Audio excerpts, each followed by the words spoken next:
Piensan. Regresamos a las 8 de la mañana con 9 minutos a esta primera edición de Radio Análisis totalmente en vivo y en directo a través de todas nuestras plataformas, incluido nuestro diario electrónico radio.chile.cl, señal en línea que usted puede sintonizar en cualquier rincón de nuestro país y también del mundo. Puede escanear nuestra pantalla, va a estar apareciendo ahí un código QR para que usted con su teléfono celular, su teléfono móvil, pueda ahí escanear ese código y acceder a todas nuestras noticias nacionales e internacionales, columnas de opinión y por supuesto el quehacer de nuestra universidad. Así que ahí va a estar apareciendo en nuestra pantalla ese código QR. Por cierto, también lo puede escanear a través de la señal del canal de televisión de la Universidad de Chile, 11.2 en la televisión abierta digital, www.chiletv.cl en internet. Vamos a hablar de reforma tributaria. Saludamos al diputado socialista, presidente de la Comisión de Hacienda de la Cámara de Diputados y Diputadas, Jaime Naranjo. ¿Cómo le va, diputado? Buenos días, gracias por estar con nosotros. Muy buen día, un gusto saludarla a usted como a todas las personas que nos están acompañando. Muchas gracias, diputado. Queríamos conversar con usted respecto de esta reforma ya fue anunciada por el Ejecutivo, ingresada al Congreso Nacional para su tramitación. Le quería preguntar una primera apreciación respecto de lo que fue finalmente ingresado por el gobierno respecto a este tema, una reforma además tan esperada para este periodo. Bueno, el gobierno, como usted bien sabe, planteó una reforma tributaria bastante amplia que integraba el impuesto a la renta, al royalty, todo lo que tiene que ver con exenciones, elusiones, evasión, impuesto a la riqueza e impuesto verde. Y en este caso, lo que el gobierno ha hecho ha sido ingresar una parte de ella, que es la que tiene que ver con el impuesto a la renta y con la elusión, evasión y exenciones, porque el royalty minero se va a presentar una indicación en el Senado y lo que tiene que ver con impuestos verdes va a integrarse más adelante. Y el impuesto a la riqueza que también está considerado en esta primera etapa. Así que ahora comenzamos, como quien dice, el debate propiamente tal de esto y mañana justamente vamos a escuchar al ministro de Hacienda que nos va a explicar con detalle el proyecto que fue ingresado por el Ejecutivo, a pesar de que estuvimos la semana pasada con él trabajando una pre-etapa legislativa para precisar algunas cosas. Diputado, buenos días. Buenos días, gusto saludarla. Igualmente, pues, diputado. De los aspectos que entraron en esta etapa, ¿no es cierto?, que tiene que ver con el impuesto a la renta y con el impuesto a los altos patrimonios, porque se ha hablado de impuesto a los súper ricos, hablemos de impuesto a los altos patrimonios, básicamente. Tal vez lo que ha generado mayor duda y en algunos casos mayor oposición es este impuesto y esta variación que habría de los impuestos a la renta de las personas a partir de los 4 millones de pesos. Algunos, sobre todo en el mundo profesional, de los sectores de clase media, dicen, oye, esta no es una gran renta precisamente, y sin embargo se le va a aplicar impuesto a las personas. Es el argumento de la derecha también. ¿Nos podría explicar un poco en qué consiste y cómo, de lo que han conversado hasta ahora, cómo funcionaría?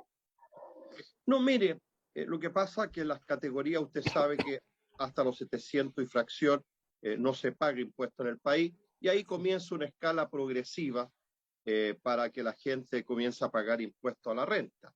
Ahora, la modificación que se ha hecho, para serle franco, no tiene ningún impacto en los sectores medios propiamente tal. Hoy día personas que tienen rentas sobre 4 millones de pesos son clase media bastante acomodada. El grueso de la gente no gana eso.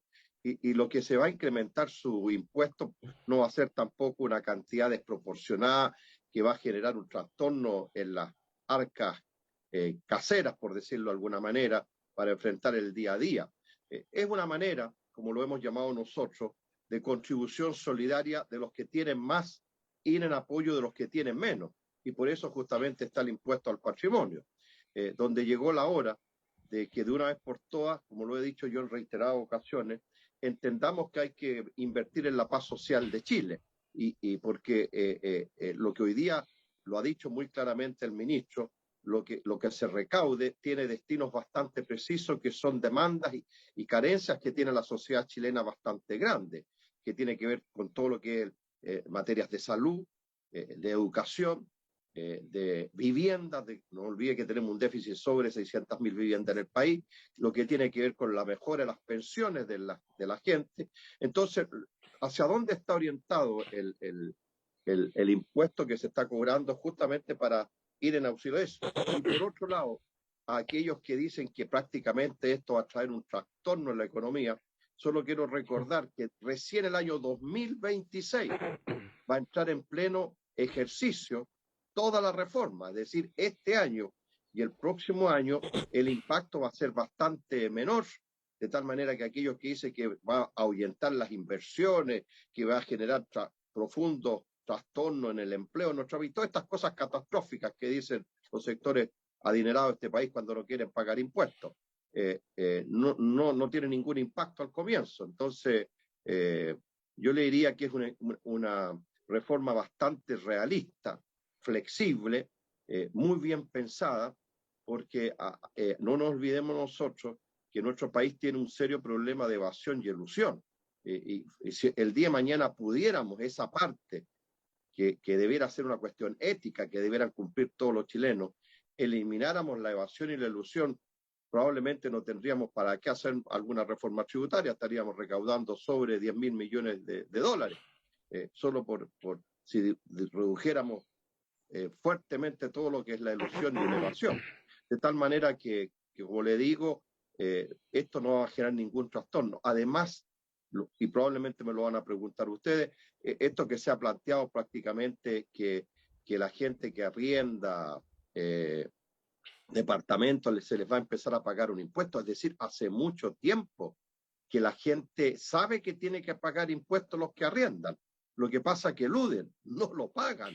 Entonces no es que se le está imponiendo ahora. Incluso más, hemos conversado con el ministro para acotarlo lo más posible para que justamente aquellas personas que son jubiladas y que efectivamente arriendan algunos departamentos, uno o dos, para generar algunos ingresos, poderlos dejar exentos de ese pago. Ujú. Diputado, ¿y cómo ve usted eso que plantea al final en esta propuesta de reforma, el tema de la elusión y de la evasión? ¿Está bien abordado? Porque efectivamente uno de los temores que existen y se ha visto en otros lugares del mundo donde perdón, la carga tributaria a quienes poseen mayores ingresos es mayor, finalmente estas personas se las ingenian, perdón, para llevar sus platas a paraísos fiscales o a otros lados y finalmente terminan por no tributar en su territorio. ¿Cómo ve ese tema usted, diputado? Mire, es otra cosa. Hoy día, el impuesto al patrimonio, donde se ha señalado, como muy bien lo dice, que la gente se puede sacar la plata a otros lugares, bueno, de acuerdo a los acuerdos internacionales que tiene nuestro país en materia tributaria, hoy día el Banco Central sabe toda la información de aquellas personas que sacan la plata, incluso los paraísos fiscales, que sacan la plata. Aún más, si no pagan en Chile, por ponerle un ejemplo, y las llevan a Europa su plata, allá van a tener que pagar impuesto igual, porque tendrán que fijar domicilio allá para no pagar en Chile, pero en el país que residen igual van a tener que pagar impuestos. Entonces, esa parte que se habla, que esto puede significar que los capitales se vayan para otra parte, bueno, hoy día hay una información, y lo decía el ministro, que en pocos días se sabe rápidamente la información quiénes sacan plata. Ahora, si no quieren pagar impuestos en Chile, como lo hizo el señor Vigi, por poner un ejemplo, que cambió su residencia a Suiza. Y claro, pero paga impuestos en Suiza. No es que el señor Vigi, porque se fue a vivir a Suiza, no pague impuestos. Entonces, en eso hay una fiscalización, y hoy día la idea es dotar a impuestos internos de todos los instrumentos y herramientas tecnológicas, y está bastante avanzado también, para justamente abordar el tema de la elusión y la evasión, de tal forma que por lo que se nos ha señalado por parte del ministro de Hacienda, hoy día impuestos internos y la estructura institucional chilena está en condiciones para abordar el tema de la elusión, de la evasión, con nuevos instrumentos, y esperamos que eso permita poder recaudar las platas que están contempladas, que son alrededor de un 0.6% de lo que se pretende recaudar del PIB del país. Diputado, acaba de mencionar un tema que justamente ha sido motivo muchas veces de comentario y de discusión, que es la capacidad que tiene impuestos internos. Usted menciona, ¿no es cierto?, aspectos tecnológicos que se pueden mejorar, pero también de la fiscalización del personal. Si efectivamente tiene, primero, la cantidad. Cada vez que reclamamos respecto a que los que eluden impuestos se las arreglan de una manera, la explicación es, bueno, es que no hay suficientes fiscalizadores y además no solo suficientes, sino que estén preparados y capacitados para poder detectar esas ilusiones, esas evasiones. Eh, ¿Se contempla algún tipo de presupuesto especial para dotar a impuestos internos de todo esto?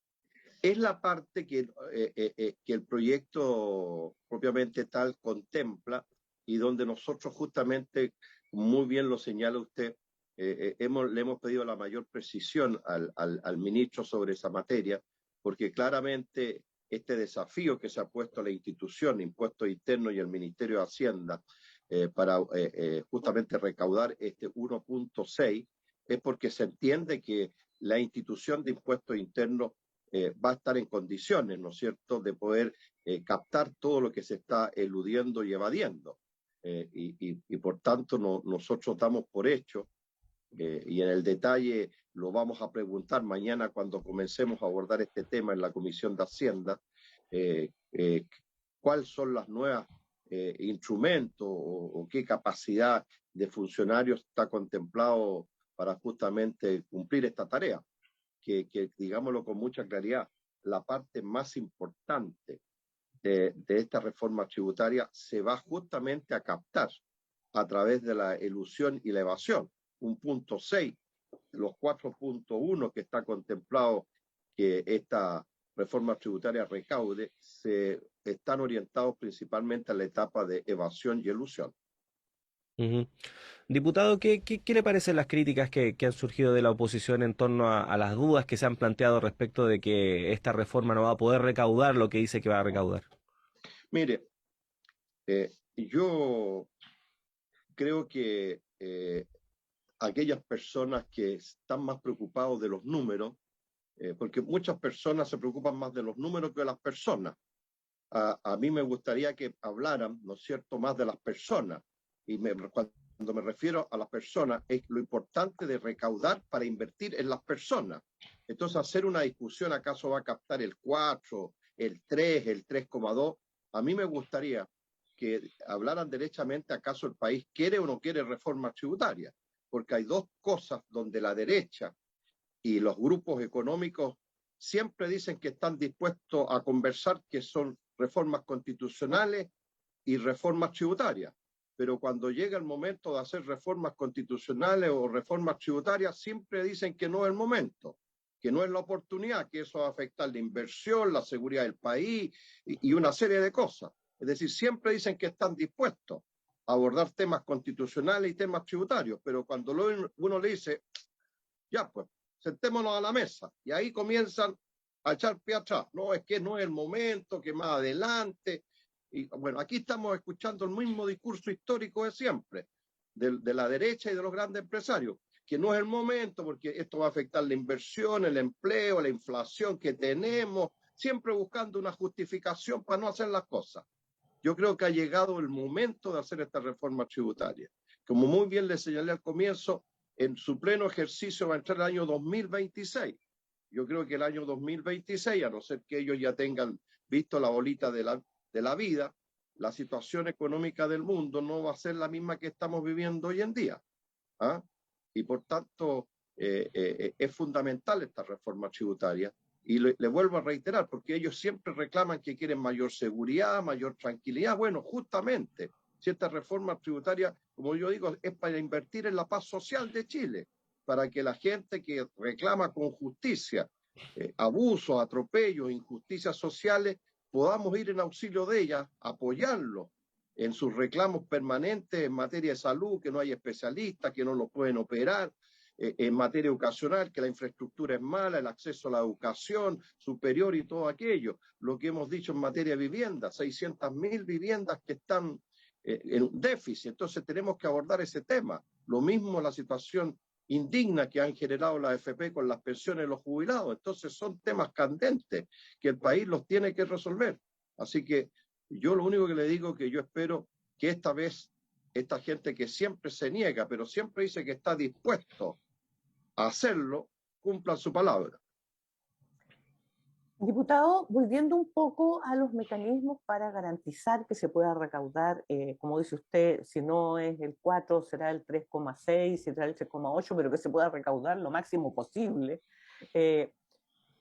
Otro de los temas es este impuesto al patrimonio. Se ha dicho que justamente es muy difícil en algunos casos, sobre todo las grandes fortunas, ¿no es cierto?, que esos patrimonios son difíciles de fiscalizar cuando estamos hablando, y voy a poner un ejemplo, no será nuestro caso, digo, pero cuando uno tiene un Mata, ¿no es cierto?, o un Klimt en su casa, que son cuadros que cuestan millones de dólares, o tiene joyas, ¿no es cierto?, por un monto, ¿cómo podemos fiscalizar, tasar y aplicar impuestos sobre algo que esas grandes fortunas normalmente no declaran, pero que son una parte relevante de sus patrimonios? Efectivamente, como usted lo señala, pero el impuesto a los grandes patrimonios no es que se les vaya a ir a visitar casa por casa a estos caballeros y se les va a empezar a mirar los muebles, los refrigeradores, los televisores, son sobre cosas bien acotadas, ¿ya? Y que por lo menos impuestos internos, por lo que se nos dijo, ya los tiene identificados por los bienes que tienen. Son alrededor de 7.000, 8.000 personas, si no son más, en el país. Y están ya identificados, ¿ya? Pero para aquellos que creen que más o menos que se les va a hacer una visita a sus casas y se les va a ver si acaso tienen pintura o no tienen pintura, no, ya están identificados por los bienes que tienen, en sociedades y en otro tipo de acciones, de tal manera que no es necesario salirlos a buscar, ¿ya? Para tranquilidad de algunos. Ya están identificados y se sabe con nombre y apellido quiénes son esas personas que están en esta situación de impuesto patrimonial. Ujú. Estamos conversando con el presidente de la Comisión de Hacienda de la Cámara de Diputados y Diputadas, el representante del Partido Socialista, Jaime Naranjo, a propósito de esta reforma tributaria. Este es un tema ya un poco más técnico, diputado, pero es bastante importante, que es esta desintegración que se hará de forma total del sistema para las grandes empresas, también la inauguración de un sistema semidual, en el cual tributarán separadamente los ingresos del trabajo y los ingresos del capital. Se reordena un poco este sistema que había quedado ahí medio confuso para algunos sectores a propósito de todos los cambios que se han hecho durante los últimos años. ¿Cómo ve esta nueva estructura del esquema tributario que se plantea en la reforma? Por lo que se nos ha dicho y se nos ha señalado, claramente es mucho más eficaz y más efectivo desintegrar el sistema. Y quiero... Se muteó, diputado, por alguna razón. Tocado, Ahí sí. de las pymes, poner un ejemplo, las pymes en esto no van a ser tocadas en absolutamente nada, de tal manera que las pymes pueden estar tranquilas de que esta reforma incluso es beneficiosa para ellos, porque tiene incentivos tributarios para justamente, si ellos hacen mejoras tecnológicas, innovaciones, y pueden aumentar su productividad, y también para las grandes, para ser más precisos, de tal manera que hoy día las empresas van a poderse ver beneficiadas por los incentivos también que tiene esta reforma tributaria. Pero en el caso concreto, de lo que usted señala, que es bastante técnico, lo que se nos ha dicho es que para justamente hacerla más eficaz esta reforma tributaria se requiere la desintegración. Para explicarle a nuestros auditores, diputado, porque claro, efectivamente es bastante más técnico, pero eso significaría en la práctica que, por ejemplo, un empresario va a pagar impuestos separados por la empresa y los ingresos personales van a tributar de una manera distinta. Efectivamente, son dos cosas que van a ir por dos caminos distintos. Estamos conversando con el diputado socialista, presidente tengo un compromiso. presidente de la Comisión de Hacienda de la Cámara de Diputados, nosotros le agradecemos muchísimo, sabemos que tenía un compromiso, está ahí apuradito, así que le agradecemos muchísimo, diputado, que haya conversado con nosotros esta mañana, que tenga muy buen día. No, igualmente para ustedes muchas gracias y si hay la necesidad, una vez que estemos en el debate propiamente tal ya de la reforma, es necesario que volvamos a conversar, lo hacemos con mucho agrado. ¿Ya? Gracias, diputado, que tenga un buen día. Saludarlos a ambos y perdonen, pero tengo a continuación otro compromiso y tengo que cumplirlos todos. Sí, no se preocupe, de hecho. La invitación se agradece. Sí, de hecho nosotros también tenemos que irnos a una pausa a esta hora, ¿sí? diputado, así que no hay ningún problema al respecto. Que esté muy bien, que tenga un buen día. Igualmente usted, un gusto saludarlo. Muy amable. Juanita, efectivamente tenemos que hacer una pausa a esta hora, son las 8 de la mañana con 30 minutos. Yo. Sí, lamentablemente este momento aciago en el cual nos tenemos que despedir, pero nos reencontraremos mañana a las 7 en punto, Juanita. Así que un abrazo grande. Que tengan buena jornada. Chao. Ya regresamos acá a Radio Análisis.